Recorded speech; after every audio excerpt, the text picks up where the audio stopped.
Hey everybody, my name is Scot Duncan. I'm a professor of biology at Birmingham Southern College, and thank you for being here with me today. If you're watching this as a recording, that's because I'm at the coast helping out some family and friends clean up after Hurricane Sally. I apologize for not being able to present in real time, but I am very grateful to my friends at the Alabama Rivers Alliance for accommodating me so that I could spend this time down at the coast to help out. I will, however, try to attend the conversation after this presentation, but that's dependent on whether or not I can find and access internet access, and that's pretty spotty right now. Anyhow, before I get started, I also want to thank you all for the hard work you're doing. Most, if not all of you, are important players in getting us to a better place in terms of how we live with each other and how we live with the environment. And whether you're just getting started, maybe just by being here, or you're a long-time veteran, I just want to know that I appreciate you. All right, well, let's get started. I get pretty excited about biodiversity, the variety of other species with whom we share the planet. I feature biodiversity in all of my classes. I speak to the public about it as often as I can. And I enjoy seeing and searching for uncommon species with a little bit of free time that I have, birds especially. That's a big passion of mine. Now, why do I have this fascination with nature? Part of it's entertainment. I enjoy the adventure and seeing species and landscapes that I've never seen before, especially with family and friends. But there's another reason, one that's more sublime. There's more diversity of species, ecosystems, and landscapes on our planet than one can possibly imagine. And this fires within me a sense of wonder about the universe and our fate to be on this little blue dot with so many fascinating neighbors and places to explore. There are, however, more practical reasons for why I care about biodiversity, and they stem from my deep love and concern for humanity. Now here's the connection. Despite all our technology and big ideas, we humans are inescapably dependent on biodiversity and ecosystems for our survival. Rivers provide drinking water. Ocean plankton and forests provide the oxygen we breathe. Insects pollinate our crops. Predators keep pest populations in check. These things that nature does for us are called ecosystem services. And the most important lesson from the science of ecology is that ecosystems provide more services and better quality services when their native species are present and their populations are healthy. In other words, we cannot prosper and not even survive on this planet without biodiversity. Now, unfortunately, the news these days about biodiversity is not good. Our amazing success as our own species has been very costly to other species. We've cut 50% of the planet's forests. Since the 1970s, wildlife populations on land and in the oceans have declined by 60%. Hundreds of species have been lost to extinction in recent years, and thousands more are endangered. These are symptoms of ecological decay, and when it goes too far, the results can be ugly. Wildfires in California. Water contamination in Flint, Michigan. Flooding in Houston from Hurricane Harvey. Destruction in Florida from Hurricane Michael, and now Hurricane Sally.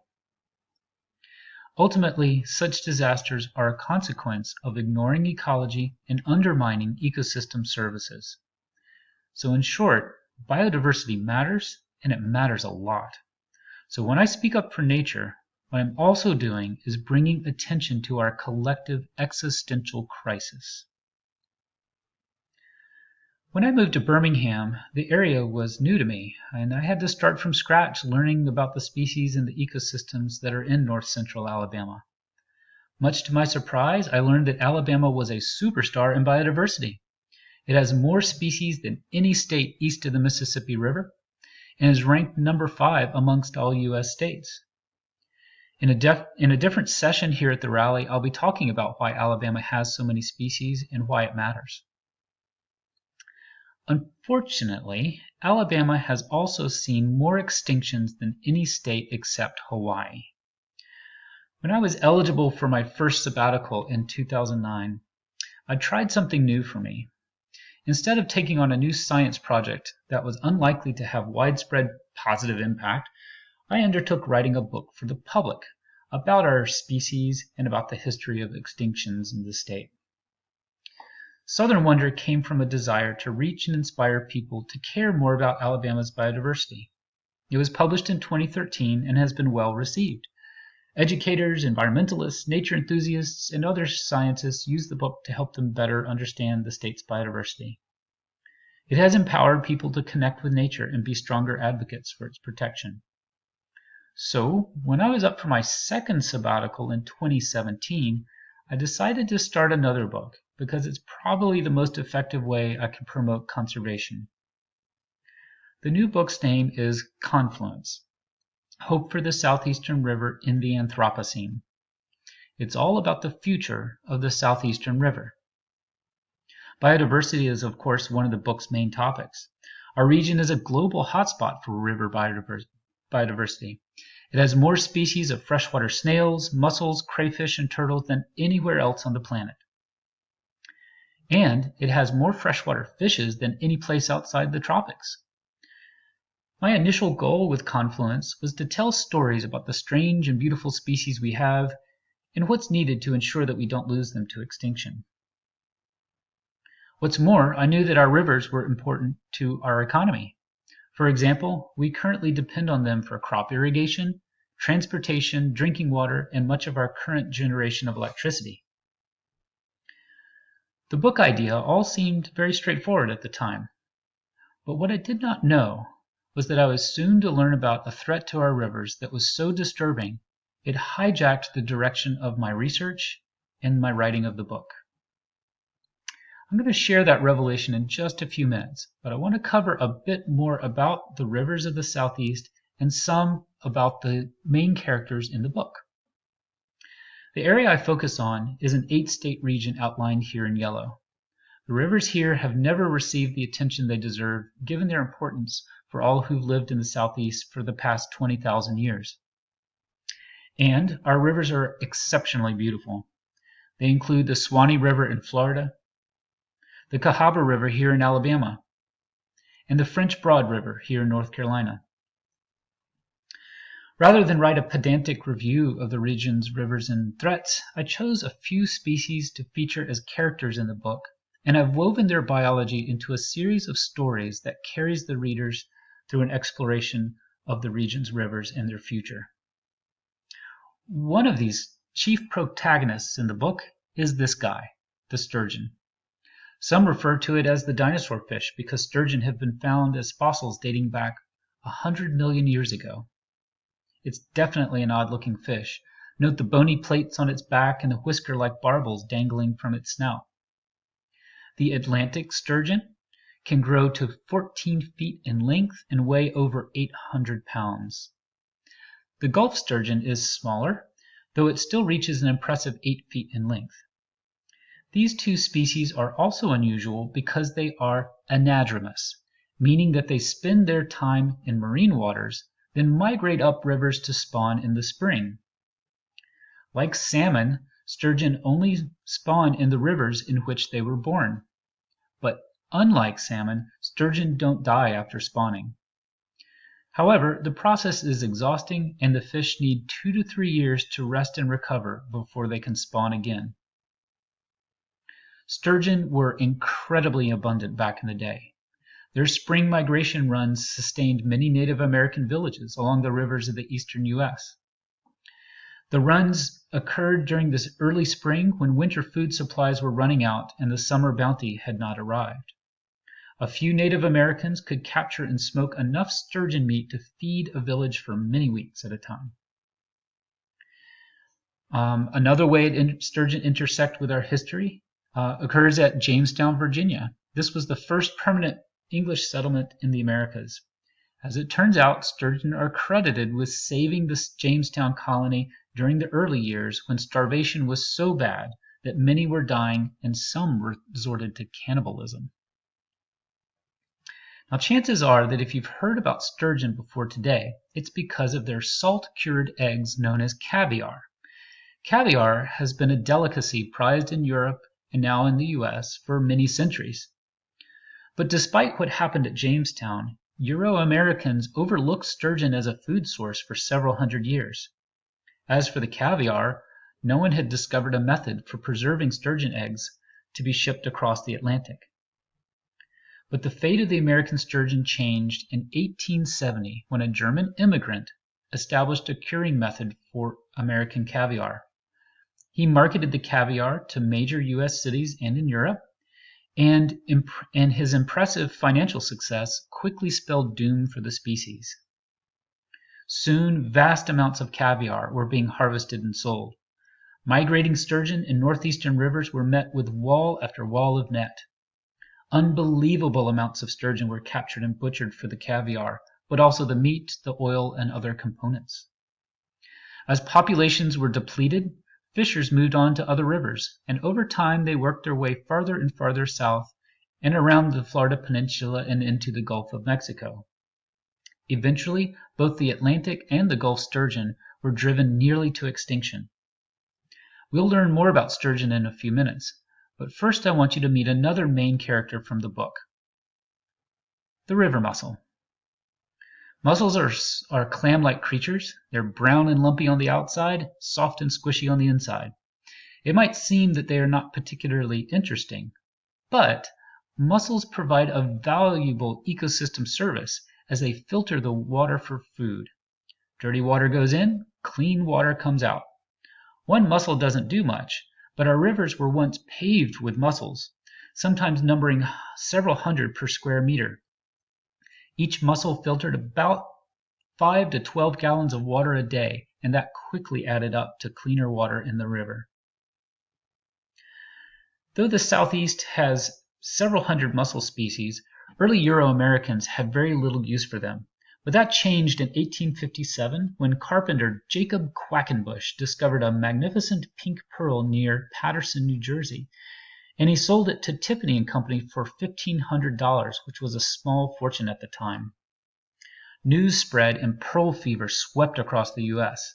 Every mussel was a lottery ticket and rivers were giving them out for free. Though only 1 in 10,000 had a marketable pearl, the allure of easy money called people of all backgrounds to the river. Pearl rushes decimated mussel populations in many areas, but what really hit them hard was the button industry. Before plastics, buttons were made out of shell, bone, and other natural materials. In 1891, Johann Beeple, another German immigrant, established the first shell button factory on the Mississippi River in Iowa. By the end of the decade, there were 70 button factories just in the Mississippi River Valley and dozens more beyond that. Whereas pearling was an artisanal pursuit, button production from mussel shell became a true industry. Thousands of shellers made their living collecting mussels, and thousands more worked in the factories. The biomass of mussels harvested during the industry's heyday is simply mind-blowing to anyone familiar with how rare mussels are in rivers today. At peak harvest in 1912, about 500 million mussels were extracted from streams across North America. Of course, this level of harvest could not be sustained, and by the year 1920, the pearl button industry was in free fall. The pattern is similar to the exploitation of sturgeon and dozens of other species inhabiting North America at the dawn of the Euro-American conquest. A useful species is discovered, a market is developed, and overharvesting commences, sometimes driving species to extinction. Today, mussels are the most endangered group of organisms in North America and quite possibly the entire world. But so what? So what, you might ask? What have we really lost? Well, as for the sturgeon, we've lost a tie to our historic past, a lucrative resource, and a migratory spectacle that would be amazing to witness. As for the mussels, they filtered river water and kept it clean. The loss of mussels is one reason why river water today is brownish green instead of being clear like it once was. And consequently, we spend more money cleaning up river water to make it drinkable than we would if mussels were abundant. This illustrates that when we lose biodiversity, we lose valuable ecosystem services. Now, fortunately, there are efforts to bring mussels back, and there have been a few successes. But why bother? We have plenty of cultured pearls and plastic buttons, and our water treatment plants provide us with clean drinking water. So who would bother to protect mussels from extinction? Well, it happened like this. After World War II, with the proliferation of new technologies and a population growth spurt, the American economy was booming. Consumers had far more stuff than they could buy than ever before. But then, just as now, behind every gadget or can of soup, there is a production line where natural resources are gathered and converted to the raw materials for manufacturing. The environmental problems created in the process are numerous. First, the gathering of raw materials and production of food does considerable damage to the natural world. There's mining, fishing, deforestation, and agricultural expansion. Ecosystems are destroyed and species are harvested or killed as collateral damage. Second, a lot of waste is produced in the process, and we put this waste right back into the environment. Air pollution, water pollution, and landfills, and more damage to ecosystems and species. People are sickened by this pollution too, but not just anyone. Disproportionately, it's the poor and people of color, because it's in their neighborhoods where we send all this waste. And they are not the ones that created the problem. By the late 1960s, the condition of the environment in the US was terrible. The skies were dark with air pollution, rivers were thick with sewage and industrial waste, and a few rivers were even catching fire. Conditions got so bad that environmental health became a concern for many, not just hippies and tree huggers, but your average American. Activists publicized these problems and generated media attention. Eventually, there was enough demand for action that in the early 1970s, environmental legislation was crafted by Congress and signed into law by Richard Nixon.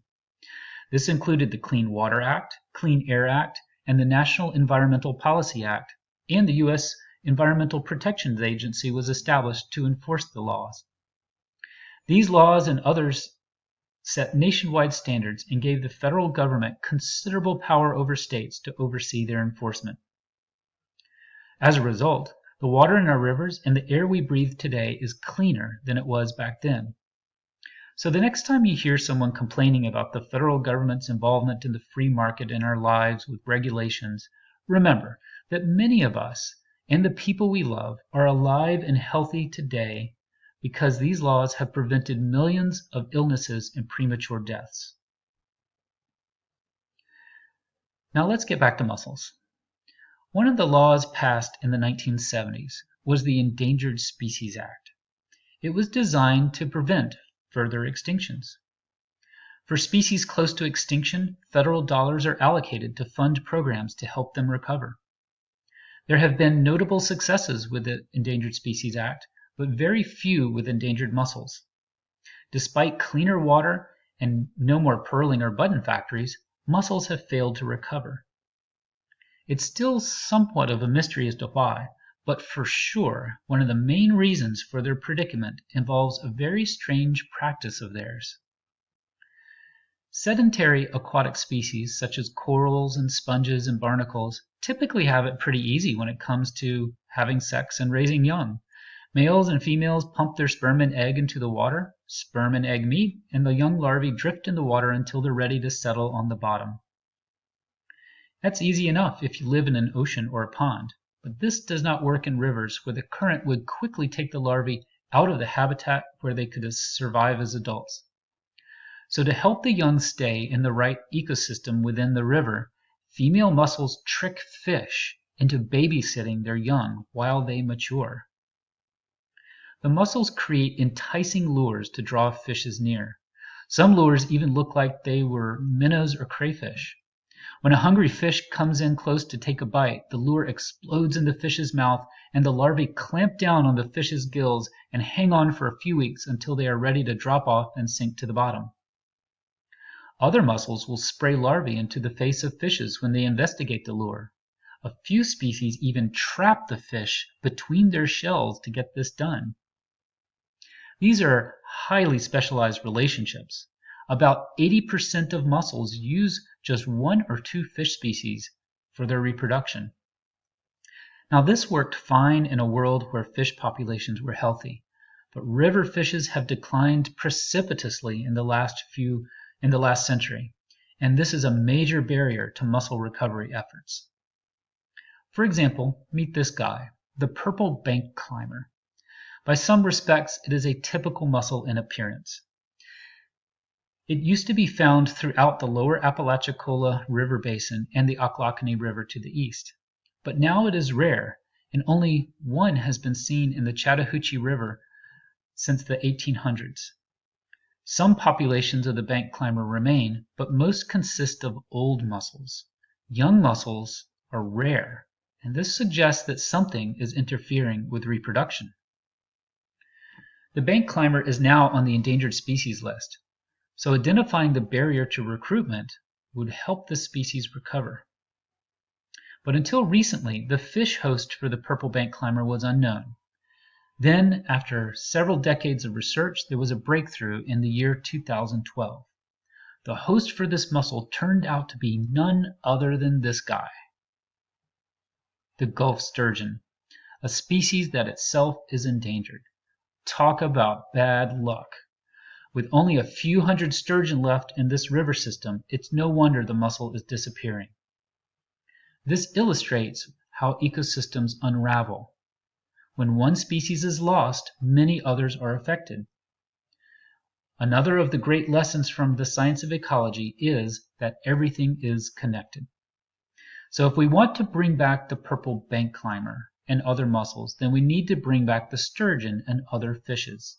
It's the same story again and again in river after river across the Southeast. So what's the status of the sturgeon after all those environmental laws were passed 50 years ago? There's reason to expect that the sturgeon would have recovered. There's been plenty of time. There have been fishing bans on them for decades. They are federally protected, and sturgeon can be prolific breeders. But sadly, both the Gulf and Atlantic sturgeon remain on the endangered species list. And here's why. It's dams. Dams are one of the principal antagonists in the book Confluence that I'm working on. They are the pinnacle of river industrialization, and we have been building them for centuries on the smallest of streams and the largest of rivers. There are now over 30,000 dams in the Southeast. That's one dam for every 2,800 residents. We use dams to prevent flooding, where we have unwisely settled in the river floodplain. We use dams to impound river water for use in cities and on farms.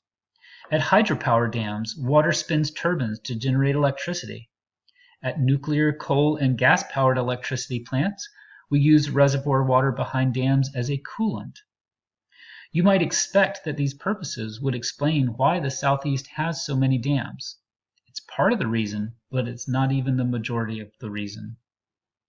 70% of the dams in the Southeast have been built primarily for recreation. Now, recreation is important, but it is a non-essential use of our rivers. From an ecological perspective, dams are catastrophic. They disrupt the seasonal flow of water on which wildlife depend for feeding and reproduction. They withhold sediments needed to sustain ecosystems downstream. Reservoirs create conditions in which river species cannot survive. And dams prevent fishes from migrating. It's not just sturgeon and salmon. Many fish species migrate dozens to hundreds of miles each year to gather in suitable places for spawning. So you don't need a PhD to deduce correctly that dams are the top reason why there are so many extinct and endangered freshwater species in the Southeast. As for sturgeon, dams now block them from reaching most of their historic habitats for spawning. This is the main reason why sturgeon have failed to rebuild their populations, even though they've had almost a century since the fishery collapsed. So if we want to save mussels, then we have to save fishes. If we want to save fishes, then we have to do something about the dams. Now, dams are controversial for other reasons. Whenever one stakeholder takes control of the water at the expense of others, there's going to be conflict. Mill dams, like the one in the picture at the top left, were built for grinding grains in early America. But they often triggered protests because they disrupted transportation routes and they blocked the migrations of American shad. This was a species that many settlers depended on for sustenance. It's no different today. There's conflict over river water, lots of it. Cities want water for municipal supplies, farmers want it for irrigation, industries want water for manufacturing and power generation. Now, in wet years, there's plenty of water to go around, but droughts are a frequent feature of the southeastern climate, and they can quickly deplete our water supply. Water scarcity is not just a thing for places like California. It's an issue right here in the Southeast, and it has been for decades. The poster child for this is Atlanta. Georgia and Florida have been battling in federal courts over control of the Apalachicola-Chattahoochee Flint River system for several decades. Georgia wants water for Atlanta and for irrigation of crops in southern Georgia. Florida wants that water to sustain the oyster and crab fisheries in Apalachicola Bay. Alabama wanted a say in how much water it gets from the Chattahoochee, but was quickly shut out of the legal drama because Alabama doesn't have a water plan. It's the only state in the southeastern U.S. that doesn't. And thus, Alabama can't say how much water it needs nor why. Before this project, I knew that water scarcity was a problem in Atlanta and a few other communities in the Southeast. But when I looked into it further, I was stunned to learn that water scarcity is about to become a whole lot worse in the region over the next few decades, and for reasons that I didn't see coming. That reason? Climate change. It was at this point in my research for the book that climate change hijacked my focus. Now, I've been paying attention to climate change since the late 1980s. As climate science improved and the predictions became more refined, I had grown increasingly concerned about the future of biodiversity and for humanity. However, I didn't know much about how the changing southeastern climate would affect our lives in the region, not until I read this report. Every 4 years, the U.S. Global Change Research Program reports to Congress on our latest understandings of how the changing climate is affecting and will affect the U.S. The National Climate Assessment is authored by hundreds of experts from 13 federal agencies plus scientists outside the government. The 2014 report included a detailed look at the climate of the Southeast and was published as a separate report that you see here, which, by the way, you can find online. Buried in chapters full of charts and graphs and statistics were some predictions about how climate change would affect southeastern rivers. Now, but before I go any further, it's important to acknowledge that profound changes are already baked into the future climate. We have already added enough carbon dioxide to the atmosphere that our climate is undergoing changes that will continue well into next century. And of course, the longer we continue our reliance on fossil fuels and deforestation for energy and food production, the worse the situation will get.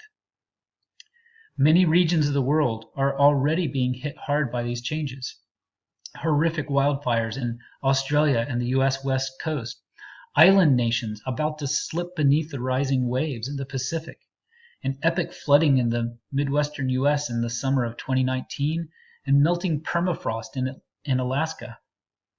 But here in the Southeast, we are expected to have more negative economic impacts from climate change than any other region in the U.S., and for reasons that range from more dangerous hurricanes and storms, fires and floods, to more heat-related illnesses, transportation disruptions, and higher utility bills. Importantly, the warming trend is also threatening our water supply. And this is where I found climate change and rivers colliding. We are headed for more frequent episodes of water shortages in the coming decades for two reasons. First, The population in the southeastern U.S. continues to grow. More people are moving into the region, and that means more water is consumed from our rivers and aquifers. Secondly, the warmer temperatures caused by climate change are causing more water loss to evapotranspiration. This is the water lost from our soils, our rivers, and reservoirs via evaporation, and the water pumped into the atmosphere by plants as they do photosynthesis. This also means less water is seeping into our underground aquifers, on which many communities in the region depend on for their water supply. Shortages in the region will vary from little to none along the immediate Atlantic coast to losses of 5 to 7% in the central south and westward. But this will affect streamflow disproportionately. Streamflow will decline from 5 to 25% across the region. So imagine your favorite river. Now imagine there being 25% less water in it in the summer. That's not good. And that's just over the next 40 years, those predictions. Climate change will continue far into next century and beyond, even if we had stopped carbon emissions yesterday. These are just averages, and the swings in water supply from year to year will be much more dramatic than in the historical past, and in fact, they already are. The Southeast is already prone to having very dry and very wet years. Too much rainfall is a problem and can be devastating to many communities with flooding, but water shortages can cripple the entire region. Due to climate change, our dry years will be much drier, and some will trigger long droughts. Droughts are a regular occurrence in the region, and they have increased in frequency and now strike harder and faster than ever before. We have had 5 major droughts since the year 2000. Water shortages are also a significant threat to biodiversity in our southeastern rivers. Already, it is a challenge to maintain enough water in our rivers to sustain the species we still have. During periods of water shortage, this will be even harder due to more intense demand for water during droughts for irrigation, power production, and industry.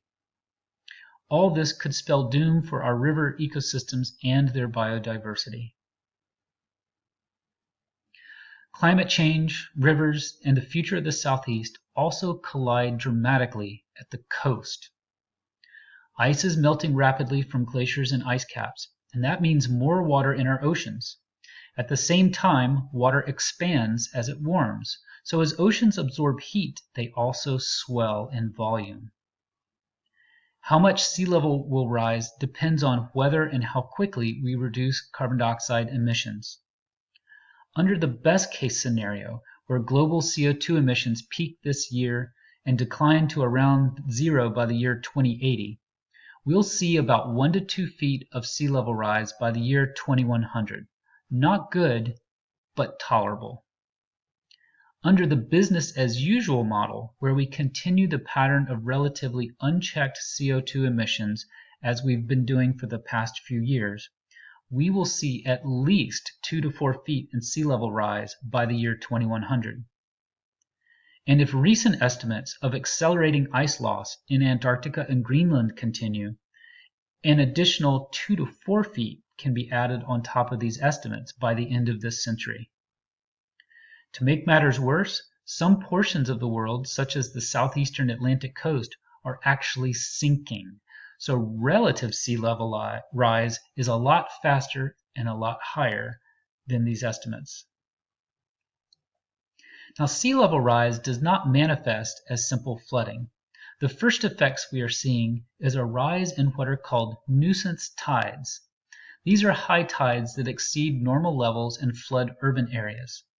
Parts of Miami Beach are now inundated regularly during these sunny day floods. Southeastern Atlantic coast cities are also vulnerable. This graph shows one of the many locations on the Georgia coast that's already dealing with this problem. Wilmington and Charleston now see over 40 and 25 nuisance floods per year, respectively. What's really scary is that today's nuisance floods will be the normal high tide by around mid-century. The other impact of sea level rise is the flooding caused by hurricanes. Already due to climate change, hurricanes are more powerful than they were last century. Winds are stronger, the storms deliver more rain, and due to sea level rise, the surge of ocean water that comes ashore is higher. These storms cause loss of life and billions of dollars of damage. These impacts will increase as the climate warms, sea level rises, and hurricanes grow even stronger. But what does all this have to do with rivers? Well, the coast needs healthy rivers to help it adapt to climate change. Sediments delivered to the coast by rivers build up ecosystems such as beaches, barrier islands, swamps, and salt marshes. These ecosystems are our first line of defense against sea level rise and hurricanes. The delivery of fresh water to the coast is also important. As sea level rises, it brings ever saltier tides farther into our river deltas. These salty tides damage the marshes and swamps protecting the coast. These ecosystems also sustain wildlife, including the young of valuable seafood species such as shrimp, snapper, crabs, and oysters. Freshwater delivered to the coast by rivers pushes these tides back and buys these ecosystems time to grow and keep up with rising seas. So the coast needs river water and sediment like never before. But yet we face a future where there's less water to go around. So as you can see, there's plenty of reasons to be worried about the future of the Southeastern River. And I'm not talking about some distant future for generations not yet born. This future is here and now. But despite these challenges, I'm optimistic we can meet this future with ingenuity and grace. By some measures, we can come out stronger than we are now, and we can save our southeastern rivers in the process. Here's how. When we start talking about water shortages, the first solution many will think of is more dams. This could seem perfectly logical, right? If there's less water running through our rivers, then we should capture it and hold on to more of it for later use. But here's the thing. Dams are expensive to build. Most water supply dams cost tens of millions of dollars to build, and huge cost overruns are the norm, not the exception. Where does this money come from? It comes from us, the taxpayers, and the utility ratepayers. Communities that in recent years have built dams to supply water are now burdened with expensive monthly water bills and municipal bonds to service for decades to come. In addition, during dry summers and droughts, when we need our water the most, evaporation from reservoirs behind the dams increases, so we lose much of our stored water to the atmosphere anyway. There is an alternative, and it's the untapped potential of water efficiency programs. Water efficiency is doing the same thing we do with water now, but doing it with less water in the future. Compared with the alternatives, water efficiency programs are cheap as dirt. New dams and reservoirs can cost up to 8,500 times more than water efficiency policies per gallon of water made available. And water efficiency programs can work very well. Take Atlanta. Since year 2000, the city's population grew by 25%. That was over 1 million people. And yet Atlanta has seen a 10% decline in water use and a 30% decline in per capita water use. This was achieved by such measures as toilet rebate programs, repairing leaks in water lines, and discouraging lawn watering. This is smart strategy to reduce our need for water at a time when our water supply is shrinking. And the less water we use, the more water stays in our rivers. It's good economy and it's good ecology. There's also reason to hope that we'll have many fewer dams on our rivers by the end of this century. And here's why. Dam building in the U.S. peaked in the 1970s and has declined ever since. This decline is due to the high expense of dams and also stronger environmental laws. This means that most of our dams are old, and as they age, they are growing increasingly dysfunctional and dangerous. Dams do fail, and the results can be catastrophic. Thousands have died in the U.S. as a result of dam failure. While deaths are now rare, about 20 dams fail each year, and another 75 would have failed without quick intervention. The U.S. Army Corps of Engineers tracks over 91,000 mid-sized to large dams in the U.S. Of those for which the construction date is known, 70% turned at least 50 years old by this year, 2020. And about 85% of all dams in the U.S. are nearing the end of their planned operational lives. Old low-head dams like this are also a threat to our rivers. This one in Wilmington, North Carolina has killed 18 people since 1984. Several were children. There are hundreds of other killer dams throughout the Southeast. For these reasons, 1,400 dams have been removed in the U.S. as of the year 2017. As dams come down, this will improve connectivity in our streams, allowing fishes and other aquatic animals to migrate again. More fishes means more mussels. More mussels means cleaner water and fewer extinctions. Fewer dams also means more water and sediments delivered to the coast to help with sea level rise. Taking down dams restores many ecosystem services that we need in this new era of climate change and biodiversity loss. Most of the dams that have been taken out are small. They are cheaper to remove and involve fewer stakeholders. But what about the big dams on southeastern rivers? Most of these are associated with power generation. Not just hydropower, but also dams built to withhold water for nuclear, coal, and gas electric plants. These large dams have the biggest negative impact on natural river functions. But are they here to stay? Not necessarily. Several large power dams have been taken down in the Pacific Northwest, and the removal of several more is being planned. I expect that we'll see similar removals here in the Southeast by the end of this century for several reasons. Already, our hydroelectric dams are expensive to maintain, and as they age, the cost of upgrading and repairing them will rise. Meanwhile, the cost of renewable energy from wind and solar is dropping. The time is close when large hydroelectric dams will be more of a liability than an asset. In addition, many of our coal plants that depend on reservoir water are closing because they are losing profitability. Their machinery is old and inefficient, and the cost of keeping up with federal clean air policies is high. So, many utilities are closing coal plants and replacing them with gas plants, which use 25% of the water that a coal plant uses. Compared with coal, gas is cheaper, safer, and emits 50% less carbon dioxide. There is also growing demand for renewable energy, particularly wind and solar. The demand is coming from progressive voices in the citizenry and influential voices in business. For example, before Facebook agreed to build a data processing center in Huntsville, Alabama, they demanded a supply of clean energy. Now the TVA, the Tennessee Valley Authority, is constructing 2 large solar farms to provide that power. Thus, in terms of the removal of large dams in the Southeast, it is not a question of whether, it's a question of when. Now let's take a step back and look at the big picture. I've hit you with a lot in the last few minutes. A lot of it's kind of grim.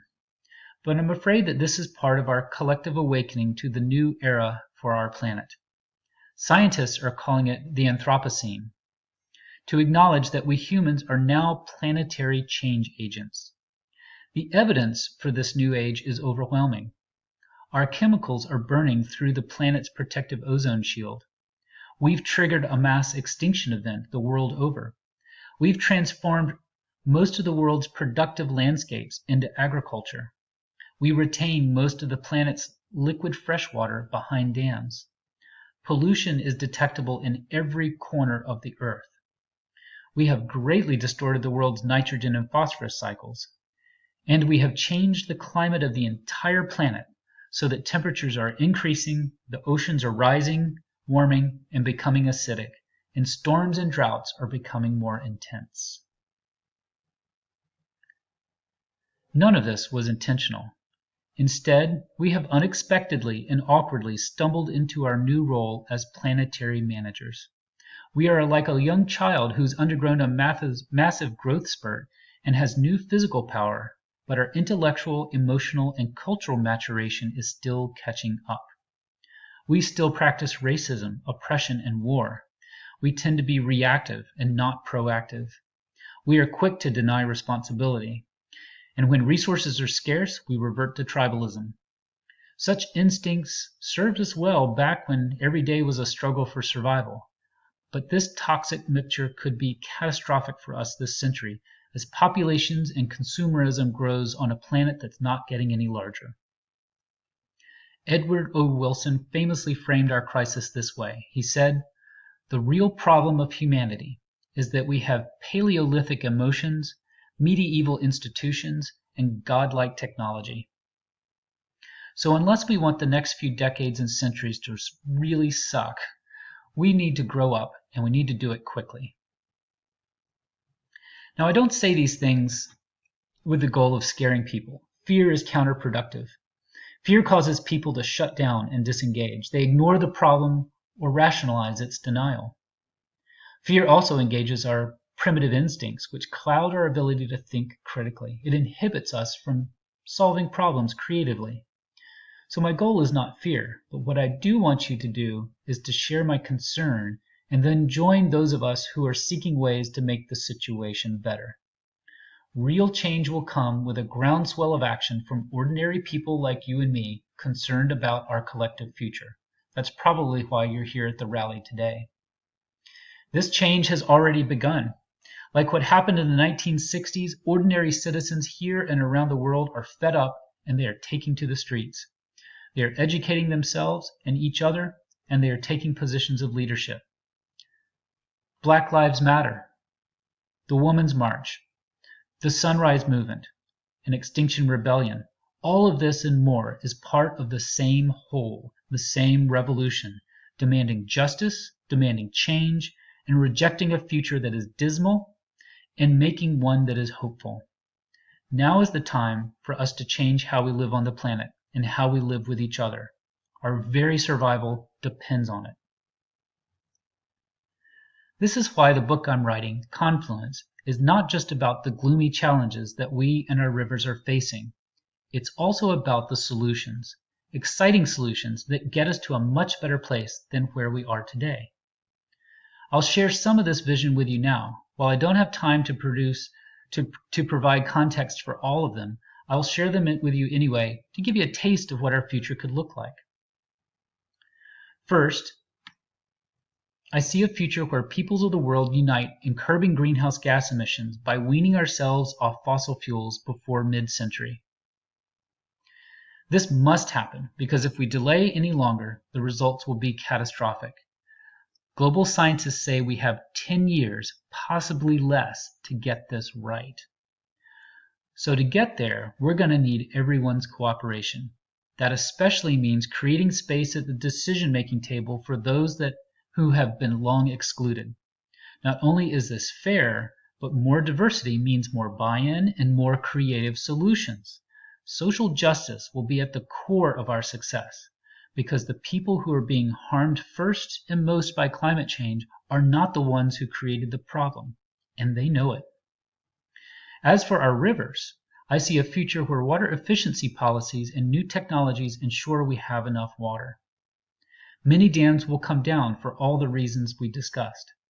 Remaining dams will be managed to sustain biodiversity and natural river processes. Coal plants will close, freeing up water for the rivers. A transition to renewable energy leads to cleaner air and water, thus ending pollution that currently kills 200,000 people in the U.S. each year, and those are predominantly people of color. Cleaner rivers that are flowing more freely will allow fish and mussel populations to rebuild. Rivers will once again shimmer each spring with migrations of sturgeon and shad, much to the delight of anglers and wildlife enthusiasts. Mussels will once again pave the bottoms of our streams to help keep them clean. We'll stop living in river floodplains, helping people and businesses to resettle on higher, safer ground. We'll also improve our own habitat, the city. We'll lessen the twin dangers of rising urban heating and stormwater flooding by bringing nature back into the city. More green roofs, trees, parks, and open spaces to absorb rainwater and keep our cities cool. Mass transit and safe walking and biking trails will get us out of our cars, reduce carbon emissions, and make us healthier. Cities will become safer, more enjoyable, and the rivers downstream will benefit from less pollution. Things will be especially challenging on the coast as the cycle of destruction and rebuilding quickens. This will strain governments, insurance industry, residents, and businesses. So rather than rebuild in the same places and in the same ways that made us vulnerable in the first place, we need to shift where we live and how we live on the coast. We need to rebuild to increase resiliency, which means recovery is faster and less costly. Some low areas will simply need to be abandoned, while others deemed to be too important will need to be armored or raised. Cities will follow the current leadership of Norfolk, Virginia, and address social inequality while they adapt to the rising waters and other environmental changes. With rivers running more freely, sediments will flow to the coast to help build protective marshes and barrier islands. Freshwater will push back the salty tides long enough for our coastal ecosystems to adjust to increased salinities and sea levels. We will partner with nature to prepare for sea level rise. In many areas, building swamps, marshes, and oyster reefs is a more effective and much cheaper solution than constructing walls to keep out flooding. This will be a win-win for coastal ecosystems and the economy. So this is a small taste of the future we can have. Restoring southeastern rivers and other ecosystems helps bring about an end to the extinction crisis and helps restore the many ecosystem services that can help us adjust to the new future. Climate change is forcing us to alter how we live, and in doing so, it creates opportunity for us to live better with each other and to live better with nature. One word captures this moment: confluence. Confluence is the joining of two rivers on their journey to the coast. More broadly, it is a process of merging. I use the term here to explain how the needs of humanity and the needs of Earth's biodiversity have merged. We cannot thrive without biodiversity, and biodiversity cannot survive without deliberate conservation action from us. We are now locked in mutual interdependency. The rest of our lives will be far more challenging than the history we have known, but if we make wise decisions, we can create a world that is safer, more inclusive and equitable, and more hopeful than any world humanity has ever known in the past. Thank you.